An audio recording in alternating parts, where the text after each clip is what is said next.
Okay, we're joined now by Cal Poly coach Shanele Stires. Coach, if you would start us off with some opening comments, we'll take a couple questions afterwards. Well, thank you. Obviously, tonight we didn't come out on the good side of the ledger. I thought our kids battled, but I think you got to give UC Davis a ton of credit. They're very well coached, they're very well prepared, and in the previous two games during the regular season, we were able to, really limit, what they were able to do with 14 and 15. Toval and Turner are kind of a two-headed monster, and tonight I felt like, and that's what the postseason's really about is kids kind of going to the next level with their game. And I thought Toval's versatility tonight, especially in and around the basket, that was a dimension that we guarded well in the first two matchups. And tonight I thought it was the difference in the game. And credit them. We got off to a slow start, dug a hole, and spent the rest of the game trying to claw ourselves out of it. So it was a tough night in regards to that. Questions here in the room? Coach, you mentioned the play of Tova Sable. She had 12 points in the first half, and you guys really did struggle offensively in the first. How did that set the tone for the rest of the game?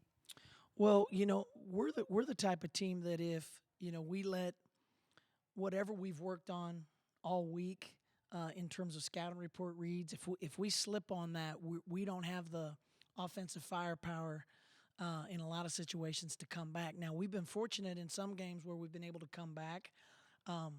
Tonight, I just felt like either if the game was 5 to 10 minutes longer, or if we could, if they wouldn't have got so much separation in the first half, we might have been able to catch up with them a little bit. But we had Sydney Richards, who really surged for us offensively and has been a real spark plug for us offensively here this last month.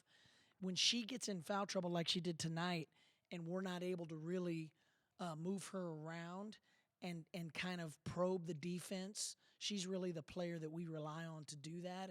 And so with her sitting, quite a bit tonight, we were unable to really effectively dissect what they were doing to us. And what they did was effective. Our jump shooters couldn't knock down shots. Natalia couldn't get it going on the inside. We tried to run some things for her. We looked at different lineups. Obviously, we did some extended defenses and tried to disrupt their rhythm. And I thought some of it was good, but every time, we kind of had an opportunity to really, pivot and take the next step, we would turn it over, or we would get a really bad shot out of something that we would do, and we just couldn't convert offensively, and just couldn't get over the hump from the start of the game. You mentioned those comebacks typically.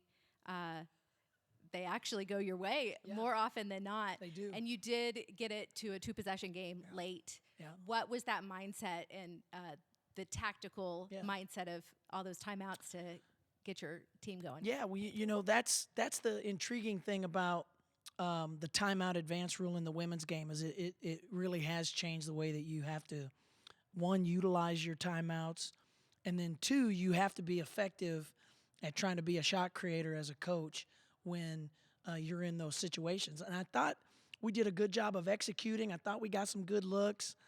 We just, like I said, we weren't able to knock shots down. I thought we got some clean looks that we just couldn't knock down or convert.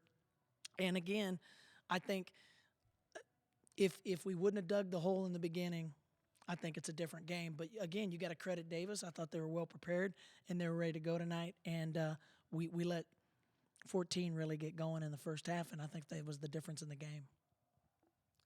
Coach Kevin Roos from KCOI, KYT News. Obviously, not the way we wanted to have the Mustangs go out so quickly, but looking at this game, I know you guys dug a hole early, but what was it, 4 minutes to go in the game? You guys are down by 8.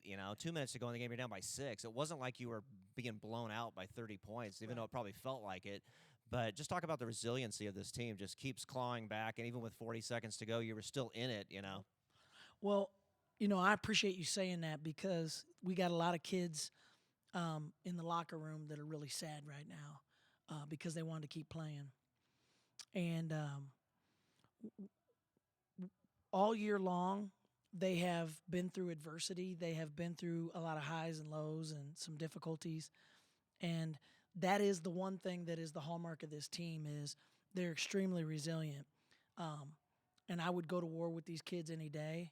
And I'm hoping that somebody out there in the WNIT committee is watching this interview, and we get a bid on selection, Sunday. I don't know if I'm allowed to politic or not, but I'm going to do it because we want to keep playing together because this team really loves each other and they love playing basketball together. And I think even though we came out on the short end of the stick tonight, I think that's pretty obvious.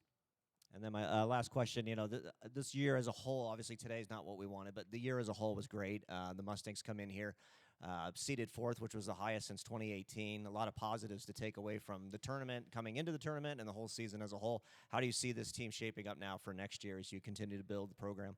Well, I think what I'm excited about is that we've got several starters back. I think the experience of playing on this stage and being in the situations that we've been in all year. You look at our conference standings, and I think we finished the regular season 13-7, and I would say, and again I'd have to go back and look at it exactly, but I would say most of those were 1 or 2 possession games. So I think when you've got a group that has gone through those kind of close games, I think experientially we've got a lot that we can really draw upon, in the off season. And again, I don't want to get too far ahead of myself because again, we are hoping that we continue to play together. But in terms of where we're going as a program, I couldn't be more excited. And I think, we're going to attack 24-25. We're going to give them about 3 weeks and we're going to start attacking next season because, I think we've got something really special brewing in San Luis Obispo. Anything else? Thanks, Coach. We appreciate your time. Thank you, guys. I appreciate you. Go Mustangs.